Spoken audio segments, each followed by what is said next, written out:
This is Queerful Editor-in-Chief Winnie McCroy, and I'm here with Trevor Hope and Chantal Buggs of the new book, Unsafe Words, out of Rutgers Press. Can you introduce yourself and tell the folks how you came to be in this project? Am I going first, Trevor? Okay. Sure. Oh, I am Chantal Gabrielle Buggs. I'm an assistant professor at Florida State in sociology and African American studies.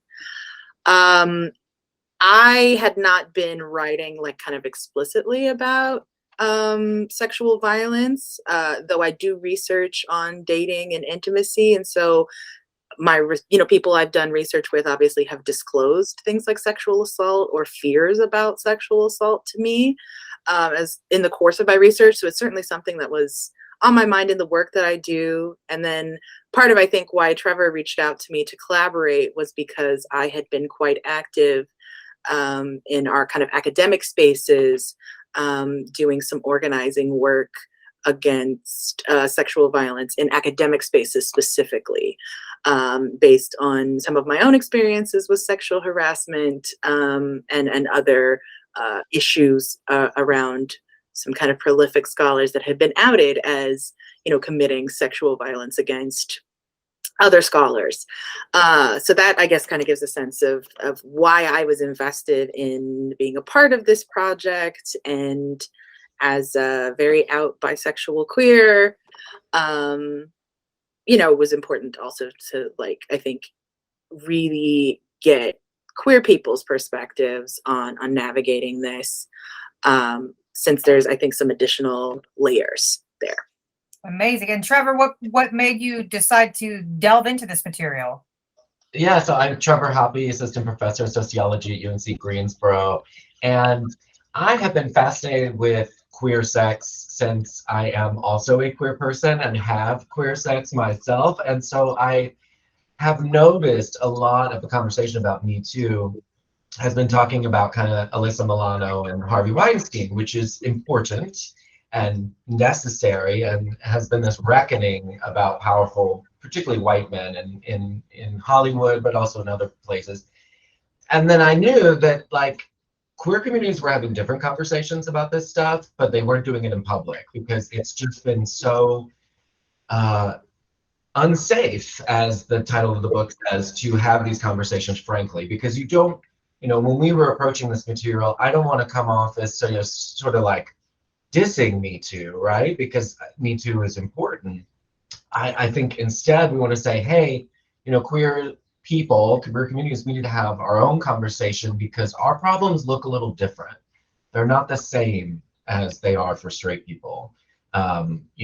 We don't have to interact with straight men in the same way that causes this gendered violence. We also have gendered violence, it's just different. I just knew that there was this important conversation that really needed to be happening and was totally absent from the landscape. Yeah, I think a thing I'll add there too is I think part of the difficulty with Me Too, not only I think in terms of how it approached, I think, kind of queer cases, like what's his name from Kevin Spacey. Yes, right, for example, but even right, the ways that it was co-opted to prioritize, a particular white kind of femininity. And so when victims of color of these high profile, white men were victimized, they just didn't get the same kinds of attention. So I'm thinking about how, various Black actresses were, being forced into these, hotel rooms and had these uncomfortable experiences. I'm thinking of, I'm blanking again on his name, but he's a Black actor, very big, muscular guy. And, he had been, from Brooklyn Nine-Nine. Yeah. Terry Crews. Terry Crews, right? He, shared his experiences with harassment and assault. Everyone's talking about Brendan Fraser, right? And his experiences. So, there are these, I think, moments, right, of that I think are framed as almost like kind of these spectacular incidences of men that maybe are straight or viewed as straight who have been assaulted by other straight men in the industry. And I think in the case of Kevin Spacey, there was also the added element of like him seeming predatory on children, right, on young people. That was that added. There was, even if there's these ways, I think that like same gender encounters or encounters that wouldn't necessarily fall under the umbrella of so-called straight behavior, are in some of the, I think, broader discourse. A lot of that has been whitewashed, you know, right, kind of really absenting Tarana Burke as the founder of Me Too. And she had very different goals for what she was trying to do with Me Too than what it kind of became when it got co-opted.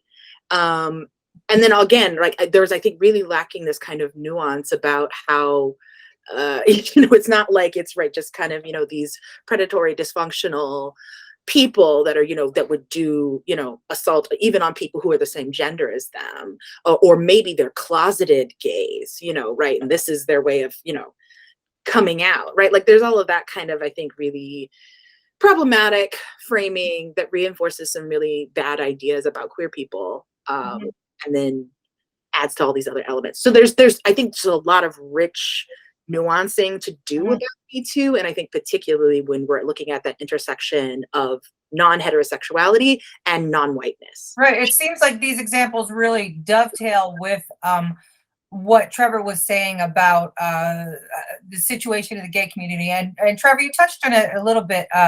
You said something about these conversations were unsafe. It wasn't the same conversation that we were having. And I was wondering if you could just tell folks a little bit about what you see. What were the conversations that were being had, and what was the scenario that was different from the greater Me Too movement? Well, definitely. So part of that, the fall, not the wake of Me Too has left this discussion about consent. And it's largely been framed in terms of enthusiastic consent. And different people have different ideas about that, but sometimes I would hear it kind of talked about as if you need explicit verbal permission for every single thing you do in a sexual encounter.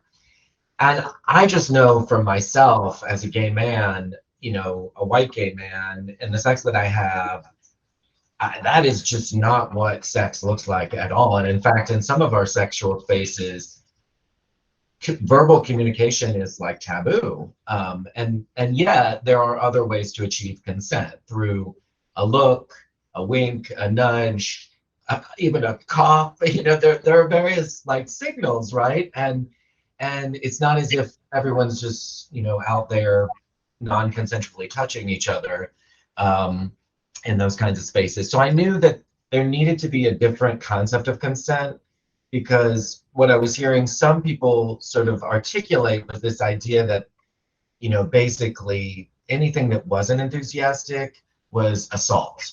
And to me, I just think that's insane, because that would be labeling most sex had in the world, you know, as assault. And I just think that's a disservice to people who've experienced assault, because it sort of glosses over so much and makes everything seem like violence.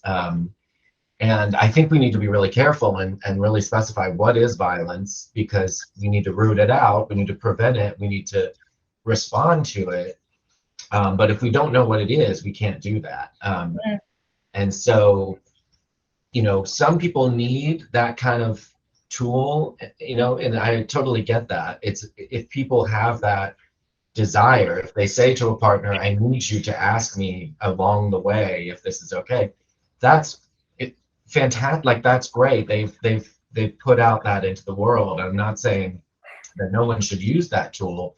I'm just saying it's not the tool that in my community most people are using. And so I think I wanted to highlight that there were other ways of doing consent that look different. And on the flip side of that, I think is the idea of ethical sex in the gay community, and the idea of consent within the confines of S&M or B&D. What does that look like? Can we talk about that a little? Chantal, what are your thoughts on that? Yeah, I mean, I think if we're thinking about kind of mainstream views of BDSM or any kind of kink communities, period, I think there's, you know, already I mean, you know, we sociologists talk about deviance all the time, right? So they're framed, I think, right, as deviant, that sex is, you know, inherently maybe, you know, kind of treading some immoral ground. when, right, a lot of people, I think, try to then, I think, defend kink and BDSM by pointing out that there's very specific rules, right, for how you go about navigating these dynamics. When people are supposed to come in, right, with very like clear like levels of information and sharing concerns, coming up with things like safe words. Safe words. So having very explicit conversations about what you're comfortable with, what you might be interested in, how can we warm you up to being interested in, to like being comfortable with certain kinds of things, depending on your experiences, your history, your exposure, what might be triggering for you. Like, it is part of doing that kind of, right, sex ethically in a way that is not going to, it's built in, right, already into that dynamic, like to have all of these very, very explicit conversations. And I think part of why people love a blanket enthusiastic consent is because it also like doesn't necessarily have to reinforce the idea that people need to be able to talk about sex in an explicit way that isn't viewed as like deviant. Like, so I'm thinking about how there was just some image that just went viral on Twitter in the last couple of days.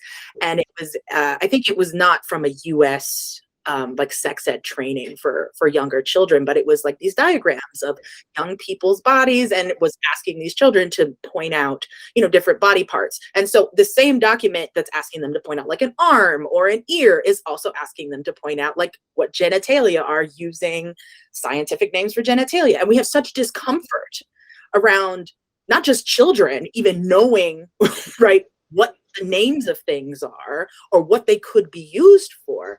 We as adults are socialized to have such discomfort about even just talking very explicitly about what we like and what we don't like and what we might be comfortable doing. And so, yeah, the whole kind of realm of BDSM and kink seems so otherworldly, seems so foreign, because of that, kind of discomfort we're all socialized into. And so I think when you then kind of mesh BDSM, kink, queerness, and again, coming back to that non-whiteness, or having disabilities, any other ways, right, that kind of mark you as other in our society, right? It's going to make people uncomfortable. And so I think part of what was really an interesting thing for me as someone who likes to think, I'm pretty open-minded, it was even me having to lean into some of that discomfort reading some of our contributors' pieces, because it's not experiences I've personally had, but I'm trying to maintain relationships with like my friends or other people in my life as being open to hearing about these things and being open to these conversations. And so I think that's also part of what we want to do with the book. It's not just I think push back against some of these mainstream constraints, but also just really like, here's an opportunity to actually just hear from people who maybe are not living a sexual life like the one that you live. And, are you open to hearing about that? Are you open to thinking about this? Maybe not as a possibility for you, but, as something that is normal. We don't have to think of it as abnormal. And Trevor, what's your take? Well, I was just thinking about safe words and how, they in and of themselves are kind of fascinating, fabulous tools, because the whole idea is that you are going into an encounter, the boundaries of which you do not know going in. You know that you have a boundary, but you're not exactly sure, and you want your partner, usually it's the submissive partner who, has the usually would be invoking a safe word. And, you have the power to let a dominant partner push you beyond what you thought you might be comfortable with. And I think that in and of itself, that's part of the reason I think it's part of the title of the book, Unsafe Words, is just because that in and of itself speaks to the potential to think about consent in these queer ways that really allow for possibility. And I think BDSM communities have been really great about thinking about the possibilities of sex and pushing us to think beyond just the very conventional idea of what sex is. And I think it's really interesting when we look at it through this lens, it actually turns the rubric on its head, and it makes this deviant sex into maybe the only ethical sex. I mean, you never hear about drunk or drugged up people in an S&M scene. It's always very straight edge. There's an understanding of what might happen or what is going to be okay with the people, and then finally the safe word. If things do get a little bit more than the one person can take, there's a stop button. There's a full stop that can happen. So it kind of turns that on its head. Yeah, and I would just say, like, we can't speak for all BDSM practitioners, and there's one contributor in the book who talks about the fact that, like, he likes to get a little drunk and kind of explore, and so that will probably make some people uncomfortable because we have this idea that consent is in this very sober state, and so I just want to put that out there that, like, BDSM as this sort of box is not this perfect space where people are doing everything in XYZ way. There's a spectrum of possibilities, and I really admire Alexander Chevy's is the author's name, and I it challenged me in some ways, like Chantel, because you're just reading and you're like, yeah, I hear that and I understand that, and yeah. I think we all kind of know that we've had sex when we've been drunk. We don't, but it is a little scary to put that out there as like, hey, that's like cool. I like that. Yeah, So weird. right. This is also conversations about like what it means to trust and have trust in another person. It means to, I think, engage in care. But then also, right, where there may be scenes where like care is not necessarily right, like part of what you're looking for in that dynamic, even as though it's complicated, right? Kind of like logics around intimacy and what does it mean to be intimate. But I mean, I think for me, right, so much of this does rely on this, hinges on trust, right? And I mean, part of why, right, people maybe, can be comfortable pushing certain kinds of boundaries is maybe perhaps because they have a committed relationship with that person. And so like there's already a built, right, kind of trust there. But it also, right, could be because like you're going to see a professional dom, or dominatrix, and you're putting trust in this person because they've been vetted by the place that you're going to procure their services, right? And if they've had bad reviews, like that's going to inhibit your kind of level of trust. So I think part of this is a lot of people also, I think, have a lot of discomfort around trusting other people with their bodies. I think particularly straight people, I think particularly straight women have a lot of discomfort around trusting other people with their bodies. And I get it, like not just because of like the way that heterosexuality works, but I mean the, political climate that we're in right now when it comes to bodily autonomy. I mean, speaking as a faculty member in Florida, and just everything going on here. I mean, the Florida High School, Sport Association just said, today, right, that, they're going to be requiring, these young student athletes to provide information about their menstrual, Yes, I heard about that. It's just really mind-blowingly ludicrous. I can't even wrap my head around it. I mean, I think too, like we're talking about specifically in these sexual encounters that we hope people are opting into, right? But obviously these conversations about consent bleed over into all of these other issues around your body and who can access it and who and who you feel comfortable like sharing your body with any right capacity. So it's I think we're having really messy, complicated conversations about bodily autonomy at large. And so then, right, to talk about consent, again, coming back to that, the enthusiastic consent model feels like an easy and sensible approach in a world that is fucked up. Mm-hmm. And are we saying that that the gay community has a little bit of an edge on the Me Too movement because we have already delved into these conversations? I don't know if I would say that it's the queer community as a whole, right? Like, I mean, I think we all are aware of various kinds of conversations about homonormativity and kind of very mainstream leaning, kind of, especially like gay and lesbian folks, right? The people who, if people have criticisms, right, of human rights campaign and the legitimizing ourselves through access to gay marriage, I don't think we're all operating on the same wavelength, and I think they're probably absolutely are, in the same ways that women can uphold misogyny and the ways that people of color uphold white supremacy.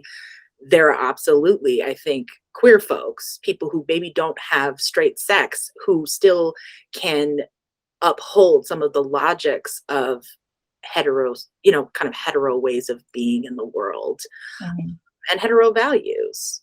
It's very Audre Lorde meta, you can't dismantle the master's house with the master's tools. As we wrap up this interview, I wanted to ask, and I guess I'll ask you, Trevor, who is this book for? Who is your ideal reader? Oh my gosh, every queer person everywhere. That's my dream. And some straight people too. But I just think that I wish I had this book when I was a 14-year-old gay boy living in North Carolina. I just talked to my mom. She called me crying. She read my essay, and my essay deals with some challenging stuff when I was young. And it made me very emotional because it's all so long ago for me that I don't write with a lot of emotion about it, but to hear her emotion about it, it just made me wish I had that book when I was 14.